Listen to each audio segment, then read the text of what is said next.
So corn silage would be taking and cutting the plant about 8 to 12 inches off the ground and cutting the entire plant and bringing the entire plant into a chopper or processor. We have a self-propelled chopper, so as those go across the field, they're cutting and pulling in the entire plant. So you've got the ear of corn and the whole plant, and it goes through a grinding and chopping up process in that piece of equipment, blows it into a truck. A lot of times we use trucks out in the field where we're driving along, we're chopping into trucks that are driving alongside them, and then they'll bring it back to the farm. No, we run a combine which does everything pretty much in one trip. It removes the corn from the cob as you go, leaves the trash in the field. It's a lot, as I can say, simpler than it was in the past. It's rather quick. We run a 20-foot head and 4 miles an hour, so each pass through the field you're taking a pretty good width, and at that speed, and you can do quite a bit at one time compared to, like through history when people used to do their shocks or whatever, and that was quite slow. I mean, if you were working with horses and wagons and by hand, this is a whole different world now with the computerized yield mapping and the things you have in your combine. Do you keep track, record keeping of what you've done? The head of the combine is taking and going down the rows, and it's pulling the plant through the head, and it's just harvesting the ear.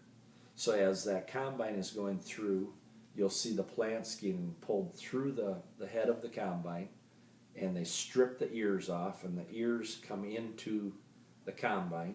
And as those ears go in, there's a rotor that grinds those cobs. As the cobs go through the combine, it rolls these cobs through and just removes the kernels of corn. You have to wait till late enough in the year till the kernels of corn are mature, because early on in the year, if you think of sweet corn, sweet corn will be soft and milky and kind of chewy. The field corn or the cow corn kind of goes through that same process where there's a lot of milk in the kernel yet, and you need that kernel to get hard. So as that kernel matures later on into the year, we're typically harvesting corn silage a little bit early. We can have the kernels can be a little bit milky yet because it's all going to get ground together, and in corn silage that's probably a good thing. We want the kernels to be a little bit softer yet, so they're more digestible for the cows. But a combine wouldn't be able to harvest the kernels at that stage, because as they would go through, they would just turn to mush. So the kernels have to be a little harder at combining time.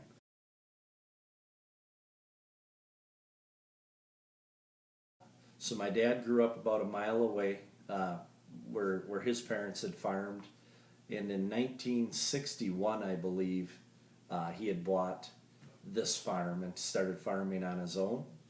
And it was probably shortly after graduating high school. I think a year after graduating high school, he kind of started farming here with his dad yet, farming together and taking care of things. So we're out here at our home farm, spot where we all grew up. There's 7 kids in my family. We've got 6 boys and 1 girl. I'm the second to the youngest.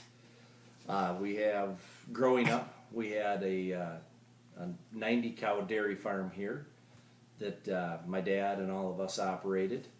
A few of us kind of stayed actively involved in agriculture. My brother Dean went to college, got a degree, and came back farming. He has a couple of his own farms and also farms here with us. Myself, after graduating from college, I actually started working in the ag industry and still do that today, and then also still farm. So today we've got myself and 2 other brothers that 3 other brothers that are actually actively engaged in farming and have some acres and some crops. And then we still have our home farm here that we milk cows on have dairy on 3 different farms and cash cropping as well. So.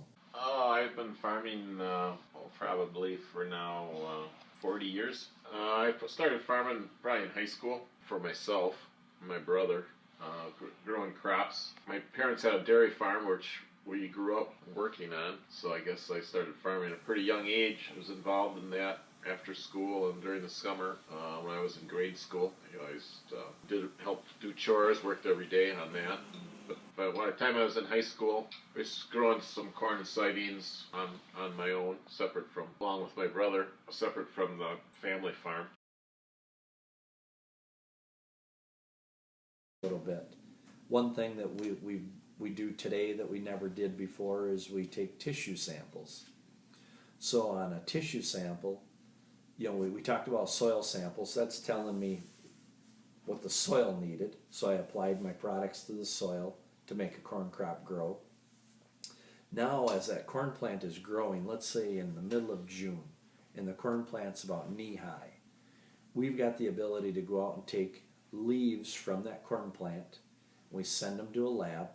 They dry them and they grind them up, and they say, this corn plant needs more nitrogen, or this corn plant could use a little bit more zinc, or this corn plant is just perfect.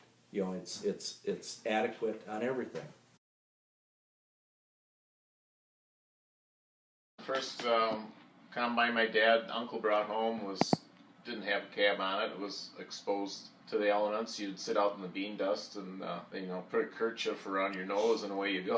It was a lot different. The trucks and wagons were so much smaller. The machinery was so much smaller. The size of the farms were smaller. Basically, the harvest season at that time probably took as many weeks, 6 weeks or 2 months, as it does today. It seems things don't change that way. You keep adding more work, bigger machinery, but it always ends up being, it seems like the same amount of time spent.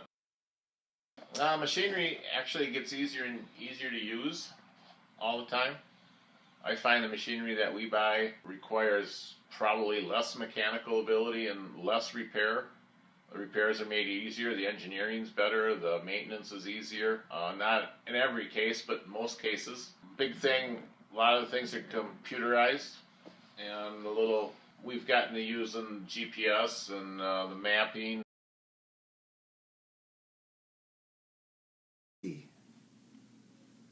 I had one of my first new tractors I bought. And these tractors aren't cheap. It was about I think $170,000 for this tractor, and that's probably on the cheaper side by today's math. There's some tractors sitting out there that are $250,000 tractors. But it was kind of my pride and joy. Really happy. First year with that tractor, and my nephew Derek, they'd gotten, I believe, one of the trucks stuck. So they had the tractor was on a grain cart, and they're back and hooked up to the truck, and they're pulling that out, and Derek is looking back at what he's pulling out and decides to drive into the back of another vehicle and put a big hole in the hood. And we were kind of working late that night, and I think I had gone to bed already and was getting up early the next day. And so, of course, nobody called to tell me that this had happened, as I was sleeping.